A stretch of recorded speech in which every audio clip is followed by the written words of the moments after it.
जय हिंद दोस्तों, स्वागत है आप सबके आपके अपने YouTube channel self study Kundan Kumar में। आज बात करेंगे Bihar board Hindi class 12 chapter 3 जिसका नाम है संपूर्ण क्रांति, जिसके लेखक है जयप्रकाश नारायण। और इस वीडियो में आप सबके लिए संपूर्ण हिंदी अर्थ कराने वाले हैं जो आप स्क्रीन पे देख रहे हैं।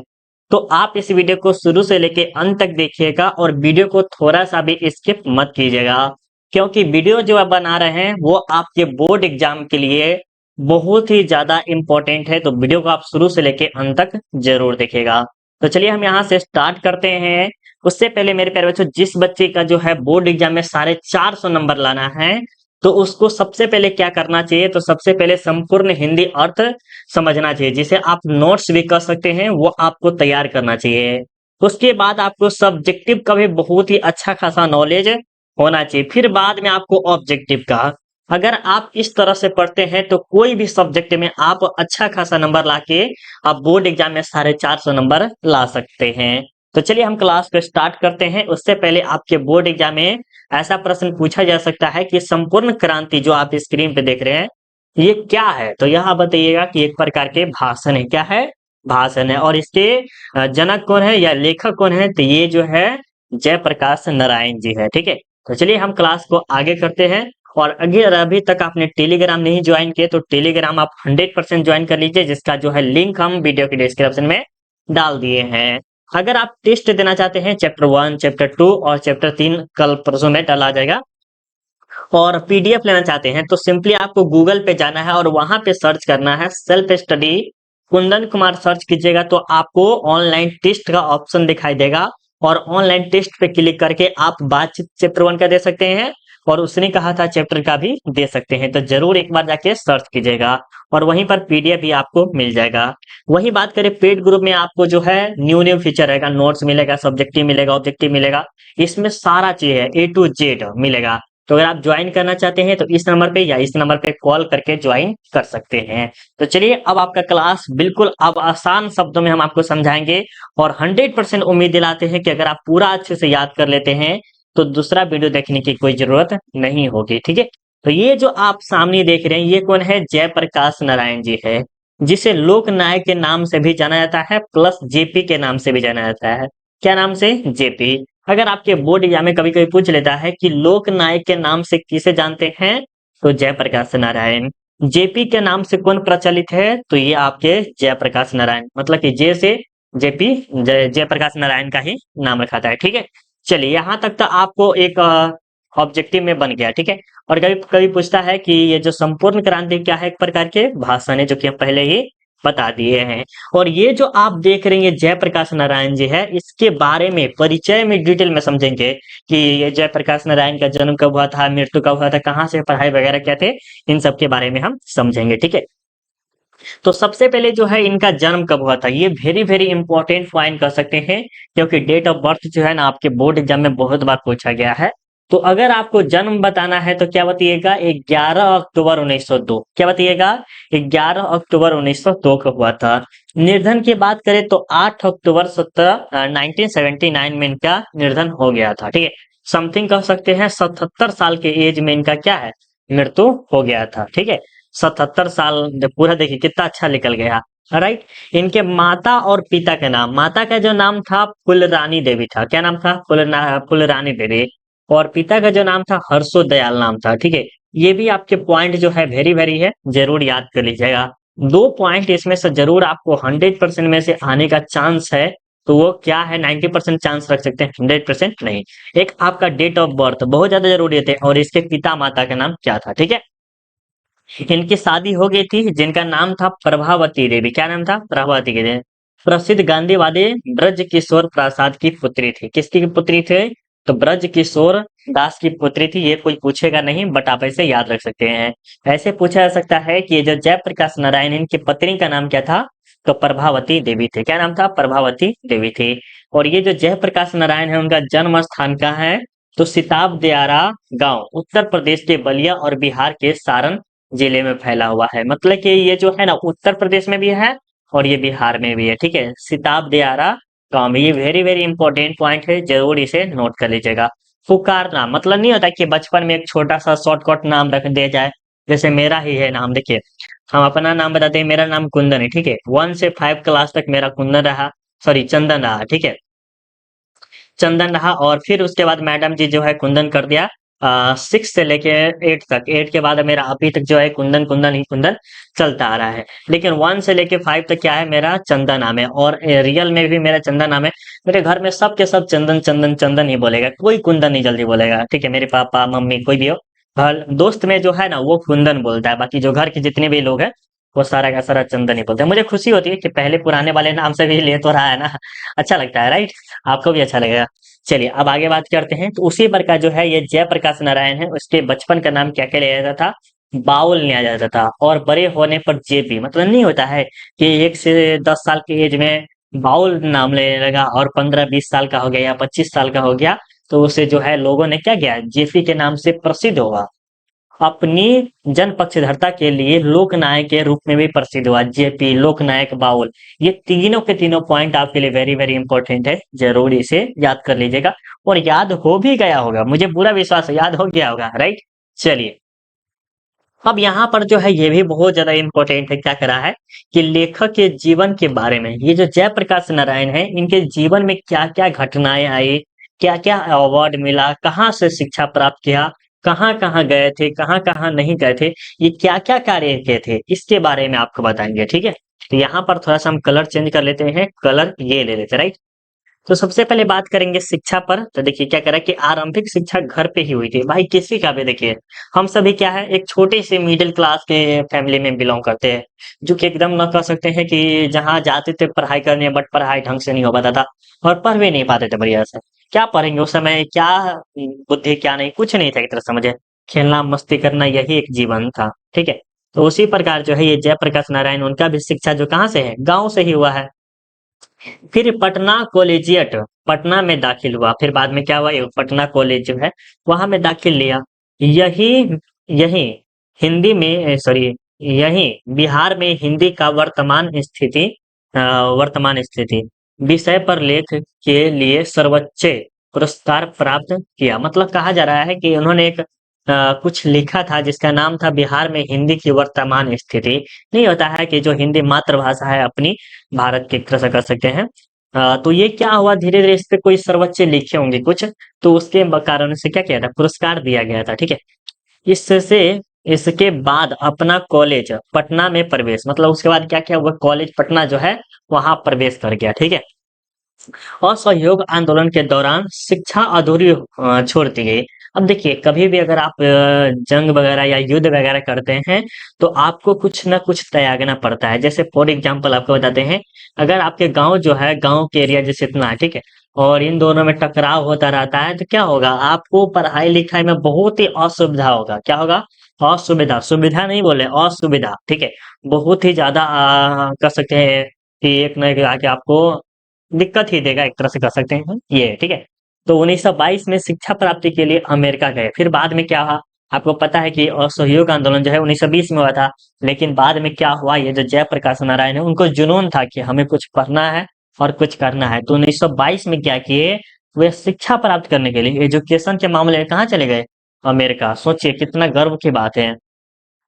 वहाँ कैलिफोर्निया, वेकेरले, विस्कन्सिन, मेडिसन आदि कई विश्वविद्यालय में अध्ययन किया। मतलब कि वहां पर जाके क्या क्या, कैलिफोर्निया बहुत ज्यादा इंपॉर्टेंट है, याद रखिएगा। वहां पर जाके क्या क्या अध्ययन किया, और मार्क्सवाद और समाजवाद की शिक्षा यहीं ग्रहण की। मतलब कौन, जयप्रकाश नारायण जी। मार्क्सवाद और समाजवाद की शिक्षा जो है वो वहीं पे जाके ग्रहण किए। माँ की अस्वस्थता के कारण पीएचडी न कर सके और देश लौट आए। मतलब कि जो है ना, इनकी जो माँ थी वो क्या गए, मतलब फूलरानी जी देवी थी, फूलरानी देवी कह सकते हैं। वो क्या हुआ, इसका अस्वस्थ था, मतलब कि इसका जो तबीयत वगैरह जो है वो धीरे धीरे खराब हो गया, कह सकते हैं। इसके कारण क्या है, पीएचडी, मतलब वो नहीं कर पाए, ठीक है। और वो क्या किया, अपने देश मतलब भारत लौट आए। तो यहाँ तक आपका थोड़ा सा स्टोरी था इनके जीवन के बारे में। अब बात करते हैं राजनीतिक जीवन। राजनीतिक जीवन बहुत ही कम आदमी के लोगों के जीवन में आता है। जैसे हम सब के जीवन में अभी राजनीतिक की कोई खेल वगैरह नहीं है। जैसे भगत सिंह जो है, इसके बारे में आपको देखने को मिलेगा। भगत सिंह जो है ना, उसमें छठा चैप्टर में आपको वो देखने को मिलेगा। ठीक है, तो कह रहा है कि 1929 में कांग्रेस में शामिल, मतलब 1929 में क्या किया, कांग्रेस में शामिल ले लिया। और 1932 में सविनय अवज्ञा आंदोलन के दौरान जेल गए। ये जेल बहुत बार गए हैं, जयप्रकाश नारायण भी क्या है, जेल बहुत बार गए हैं। जेल से बाहर निकलकर कांग्रेस के अंदर ही कांग्रेस सोशलिस्ट पार्टी के गठन में अहम भूमिका निभाए।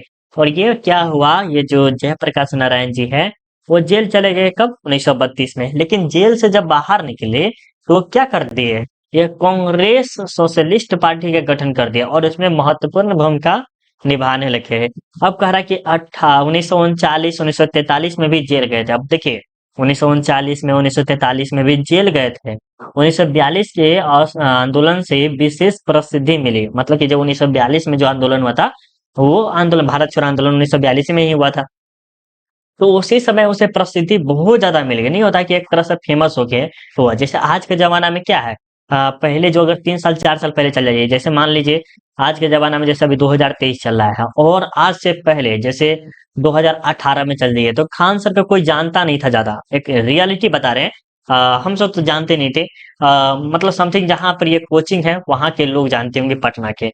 लेकिन अभी देखिए, अभी जो 2023 चल रहा है क्या है, वो पूरा का पूरा जान रहे हैं। क्यों, ये इंटरनेट है, सोशल मीडिया के कारण पूरा लोग जान रहे हैं। पूरा ये जैसे मान सकते हैं यहाँ मुंबई मतलब कि इंडिया में कई ऐसा कोना नहीं कि जहाँ छुपा नहीं होगा खान सर, बहुत फेमस हो गए। फिजिक्स वाला कभी नाम नहीं सुने हुए थे, और वो आज क्या है, बहुत ही ज्यादा प्रसिद्ध है। ऐसा ऐसा बहुत टीचर है माध्यम जो कि सोशल मीडिया के माध्यम से ही बहुत ही फेमस हुआ है। ठीक है, आजादी के बाद, इसमें नेगेटिव नहीं है, पॉजिटिव ही थिंक है। ठीक है, याद रखिएगा। आजादी के बाद 1942 में प्रजा सोशलिस्ट पार्टी का गठन में योगदान, मतलब आप कभी भी पूछ लेता है कि प्रजा सोशलिस्ट पार्टी का गठन कब होता, तो 1952 में। आपके पॉलिटिकल साइंस का प्रश्न आ गया। धीरे धीरे सक्रिय राजनीतिक से स्वयं को अलग कर लिया, मतलब कि ये जो पार्टी है उससे क्या हुआ, अलग हो गया।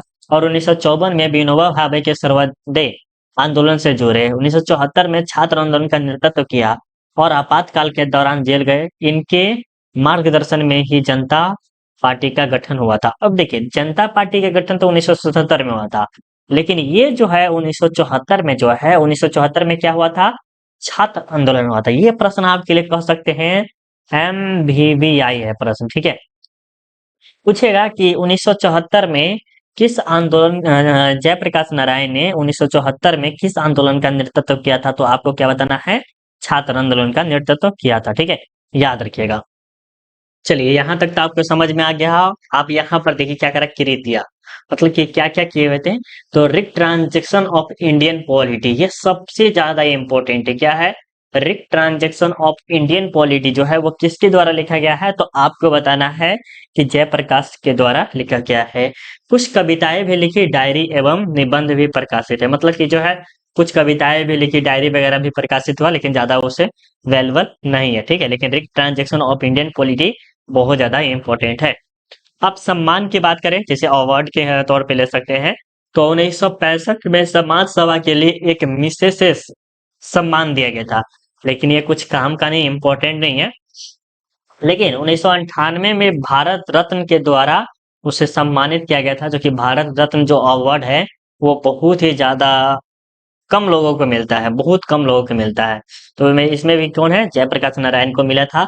कब मिला था, तो 1998 को मिला था। ये वेरी वेरी इंपॉर्टेंट पॉइंट है, जरूर इसे नोट कर लीजिएगा। अब आपके जो है पास आपका सारांश हो गया, जो कि संपूर्ण क्रांति का सारांश है। सारांश से क्या हो सकता है, आपका सब्जेक्टिव बन जाएगा। क्या बनेगा, सब्जेक्टिव, और प्लस ऑब्जेक्टिव दोनों बनेगा। तो वीडियो को शुरू से देखते चलिए, मजा आ रहा होगा तो एक बार लाइक कर दीजिएगा। क्या करना है आपको, अगर मजा आ रहा है तो लाइक कर दीजिएगा। और थोड़ा सा बच्चे को बता देते हैं कि अगर आप ये PDF लेना चाहते हैं तो आपको कैसे ले सकते हैं। ठीक है, वो भी फ्री ऑफ कॉस्ट। आपको सिंपली क्या करना है मेरे प्यारे बच्चों, गूगल पे जाना है। क्या करना है, गूगल पे जाना है और वहां पे सर्च करना है सेल्फ स्टडी कुंदन कुमार, जो आपका यूट्यूब चैनल का नाम। ठीक है, यूट्यूब चैनल का नाम हमेशा याद कर लीजिएगा। क्या नाम है, सेल्फ स्टडी कुंदन कुमार। उसके जस्ट नीचे देखिएगा तो self study Kundan Kumar study material दिखाई दे रहा होगा, और ऑनलाइन टेस्ट। तो आपको ऑनलाइन टेस्ट अभी नहीं देना है, मान लीजिए अभी PDF लेते, इस पे फर्स्ट वाले लिंक पे क्लिक करेंगे। ठीक है, उसके बाद आपको इस तरह का ऑप्शन आएगा। मान लीजिए क्या पढ़ रहे हैं, हिंदी पढ़ रहे हैं, तो यहाँ पर दिखाई दे रहा है हिंदी, हिंदी दिखाई दे रहा है, तो इसके देखिएगा हिंदी का सब्जेक्टिव है, इसके नीचे देखिएगा तो हिंदी चैप्टर वाइज टेस्ट है। यहाँ पर देखिएगा आपको मॉडल पेपर है, यहाँ पर देखिए हिंदी ग्रामर है, ठीक है। तो मान लीजिए हम अभी हिंदी क्या पढ़ना चाहते हैं, ऑब्जेक्टिव पढ़ना चाहते हैं, तो हिंदी दिखाई दे रहा है, इस पे हम क्लिक करेंगे। उस पे क्लिक करने के बाद हम कौन सा चैप्टर पढ़ रहे हैं, चैप्टर 3 पढ़ रहे हैं, संपूर्ण क्रांति। संपूर्ण क्रांति पे क्लिक करेंगे और इसमें जो है सारा का सारा पीडीएफ आपको फ्री ऑफ कॉस्ट, कोई पैसा नहीं लिया जाएगा, वो आप जाके एक बार पढ़ सकते हैं। देख रहे हैं, आपको दिखाई दे रहा होगा, एक बार जाके प्लीज आप जाके वहां से देख सकते हैं, ठीक है। अब चलिए आगे चलते हैं क्लास की तरफ, अब आपका क्लास आगे बढ़ता है, ठीक है।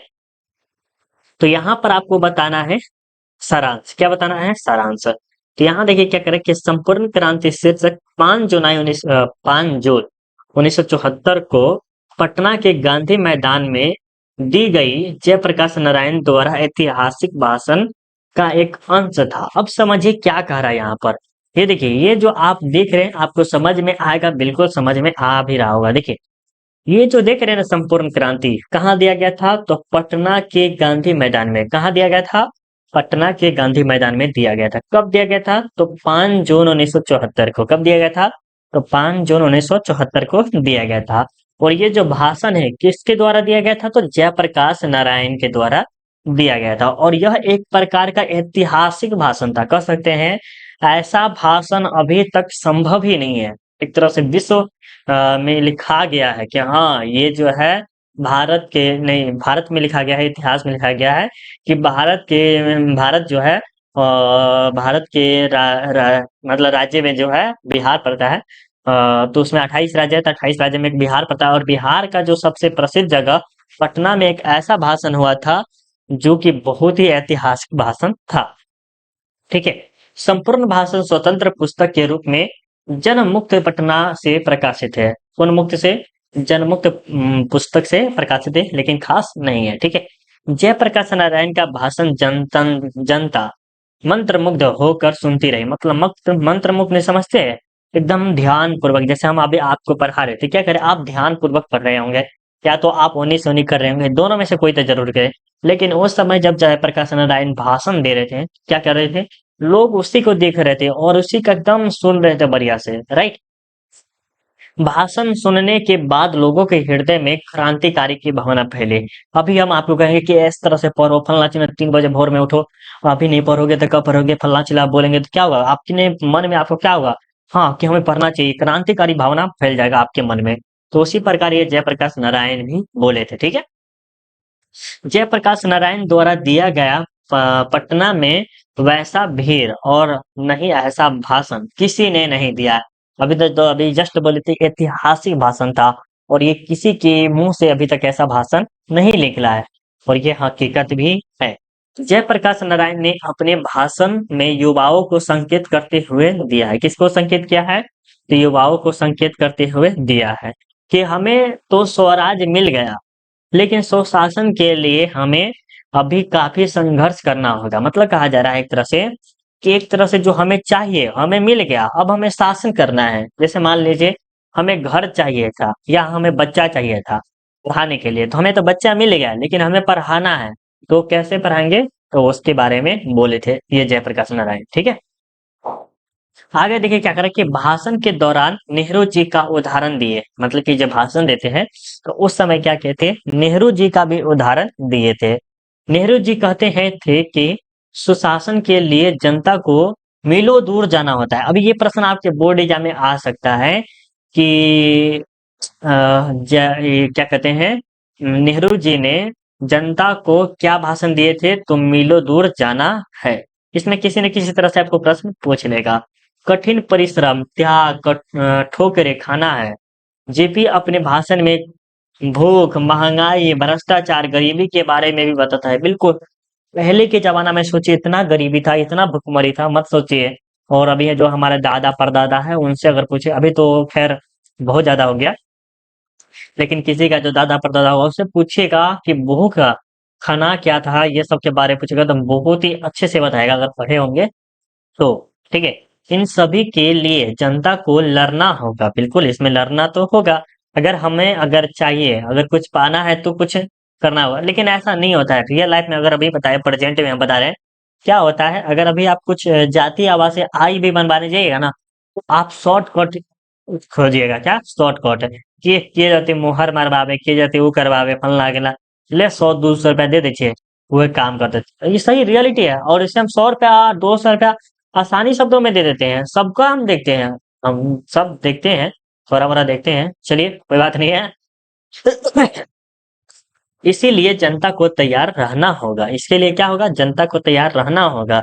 आंदोलन को सफल बनाने के लिए जयप्रकाश नारायण ने युवाओं को आगे आने का सलाह देते हैं। बिल्कुल, अगर आप जो है बूढ़े व्यक्ति की अपेक्षा युवा, मतलब कि जो कर सकते हैं, जो 20 साल है, 25 साल का या 30 साल की एज में है, वो कुछ कर दिखाएगा, कुछ कर सकता है। ठीक है।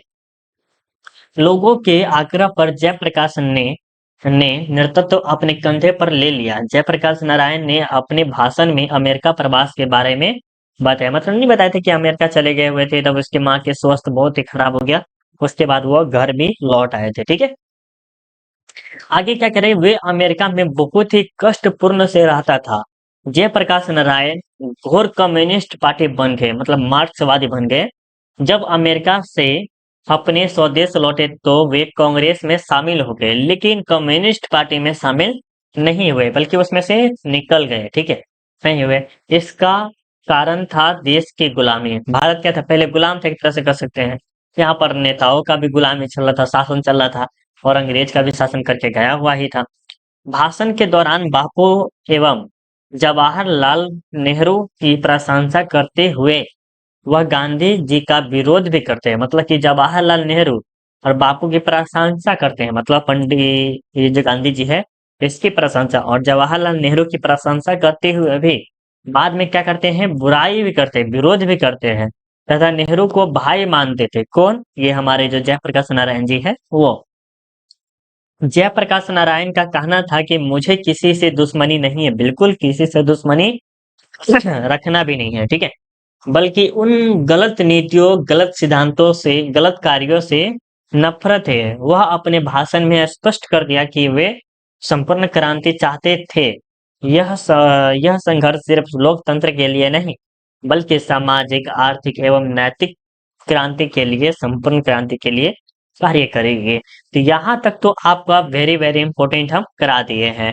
अब क्या क्या ऑब्जेक्टिव में आ सकता है इसके बारे में हम समझते हैं। ठीक है, देखिए सबसे पहले ये आ सकता है, याद कर लीजिएगा, 5 जून 1974 पटना के गांधी मैदान, किसके द्वारा? जयप्रकाश नारायण के द्वारा।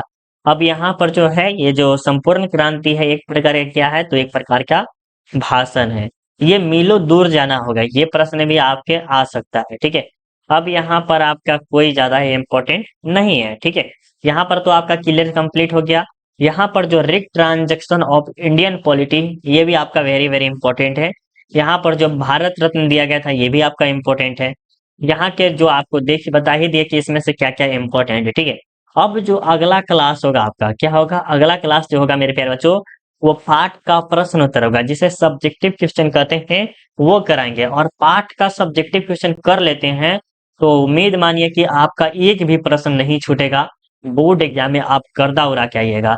जो बच्चे पेड ग्रुप ज्वाइन करना चाहते हैं वो आप हमें इस नंबर पे या इस नंबर पे कॉल करके ज्वाइन कर सकते हैं।